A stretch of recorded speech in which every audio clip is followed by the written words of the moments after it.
I thought this was a plum. Yo, there's like 100 flowers on here. Yeah, star fruit is so abundant, and this is a fung tong. The umbrella.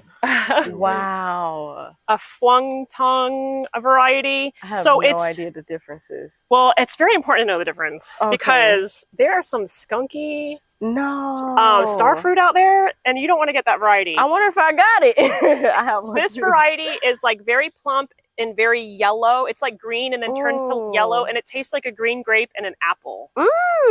It's very delicious. But there's some out there that taste like tap water. Like they got no flavor.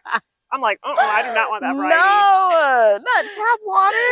So if you have a small yard, you have to be really kind of like on it. You got to really kind of like be a little bit picky. And this is my second food forest, so I kind of knew a little bit better this time around what varieties I wanted to bring in and what varieties I was gonna pass on. Oh my gosh! And how old is this tree? This tree is 4 years old. Oh my gosh! And she is so thick. Yeah. And prolific at 4. Yeah, she's really happy here. Seriously. I think it's probably the water. Starfruit's like a lot of water. Yeah. And I'm sure the water level is like mad high right here. Yeah, it definitely could be.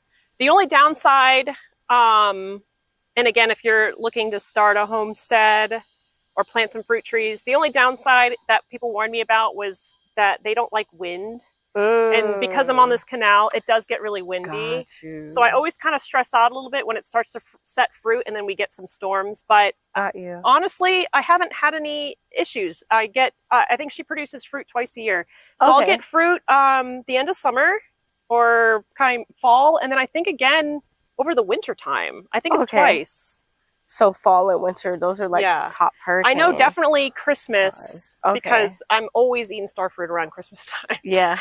And what a conundrum, because star fruit is so tropical and we're just eating it at Christmas. I know, right? Wow. There's a lot of winter fruits. I love that. Yeah.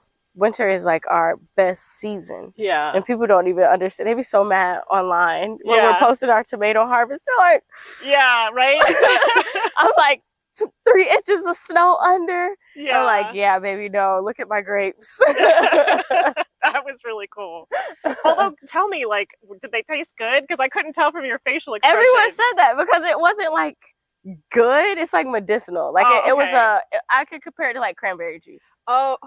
Yeah, but less sweet because there's no added sugar. So bitters. So it's probably good for your digestion. Extremely. Like it's like an antioxidant shot to the face. And that's why I was like, whoa, like, you know, because it was just invigorating. And I said that, and my mom's like, invigorating, Kayla? I'm like, invigorating. Yeah. Like, you have to taste it because it like brings all the blood back to your face. Like, you're like, that's cool. Yeah, I definitely, I'm at it. I got to add that. I should have brought you a clipping. I didn't even think of that. Do you sell any products or have any exciting news about the garden that you would like to share with us?